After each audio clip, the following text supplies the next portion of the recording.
He's yet to play his first full international for Australia, but Luke Brattan has gone from Brisbane Roar in the A-League to Manchester City in the English Premier League. And to talk about that and everything A-League, I'm joined by PJ Roberts, former Perth Glory midfielder.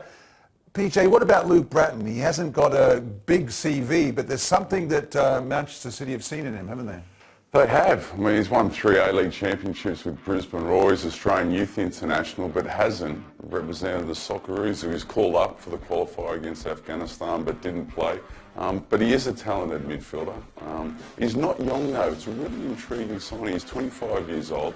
He's a well-rounded midfielder, controlling the middle of the park. But he's obviously, with his Brisbane Roar contract expiring, he'd been training with City's development squad under Patrick Vieira, so they've had a really good look at him. They've signed him immediately. He's been loaned out to Bolton Wanderers in the Championship, who are struggling. They're bottom of the Championship, so he'll go in there and play. And they see him as a player for the future.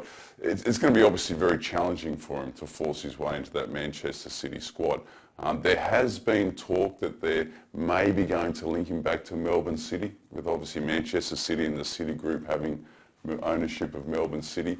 But other talk is that they do see him as a career in Europe. So let's hope that he does play. That's a wonderful opportunity for a club like Manchester City comes beckoning. You've got to sign, you've got to give it a go, so best of luck to him. Well, as for his former club, Brisbane Roar, they're facing up to Adelaide United in round 4 of the Hyundai A-League. And Ross Aloisi, the Brisbane assistant, absolutely furious about the club's defending.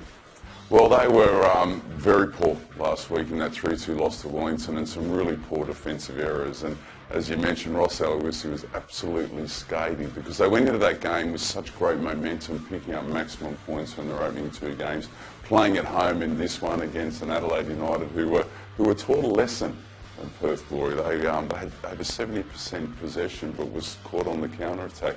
So with Adelaide United against Brisbane Roar, I think Brisbane will win this game. Playing at home, I expect them to win at 3-1. Well, round 4 gets underway on Friday night in the Victorian capital. We've got Melbourne City with Aaron Moy powering them up against the Newcastle Jets side with 2 wins out of 3 under young Scotty Miller.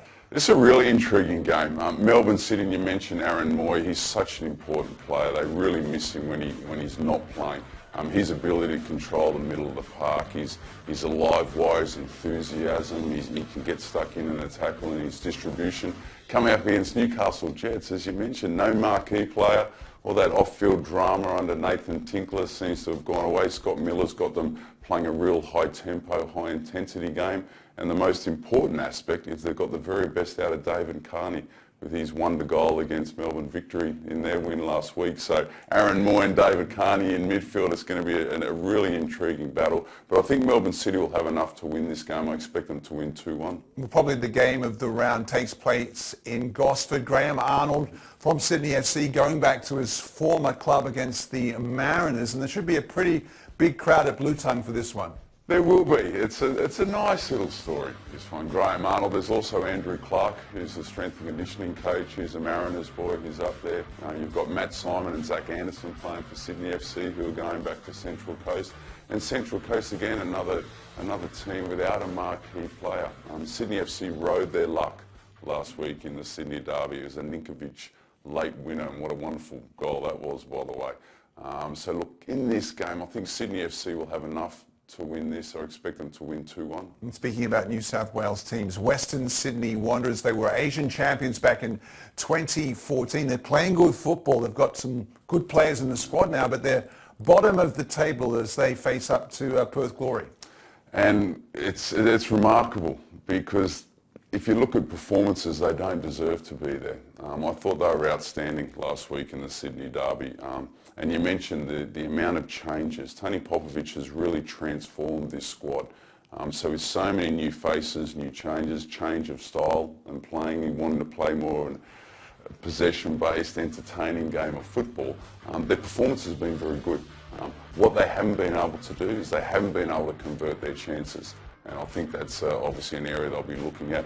And, a few defensive errors here and there, and they've been stung. But I expect Western Sydney coming up against Perth Glory Western Sydney at home. I expect them to win this game. I think they'll get their first 3 points, and I think they'll win 2-1. Well, there is a Monday night game this weekend. Of course, it's Melbourne Victory against Wellington Phoenix, and of course, a bit of depression surrounding Wellington Phoenix with the news that they probably won't be in the A-League next season. Yeah, so it is really depressing in that way, and also depressing for Kevin Muscat. And you look at where Melbourne Victory is sitting in the table. He was furious in their loss to Newcastle, which, regardless of what he says, they are a bogey team for Melbourne Victory. He really battles against them. So look, I think Melbourne Victory will win this game. I expect them to win 3-1 at home because they'll be fired up for it. And for Wellington Phoenix, it is a sorry picture for them. It does look as though their A-League licence will not be renewed. I think they've added a significant amount of value to the A-League. I remember when I was playing in the old National League, and it used to be Auckland Kings, and it was a fixture that you really enjoyed playing against, that Australian-New Zealand rivalry. Under Ernie Merrick, they've performed very well, finishing 4th last season. Obviously, there's bigger business strategic decisions in play. There's talk about a third Sydney team, whether it be the Sutherland Shire or down in Wollongong on the south coast. Talk about a Canberra team entering back in. My hometown, good old Canberra Cosmos days. Yeah. There's plenty of discussion going on around that. But look, for me personally, I think Wellington Phoenix have added a lot of value.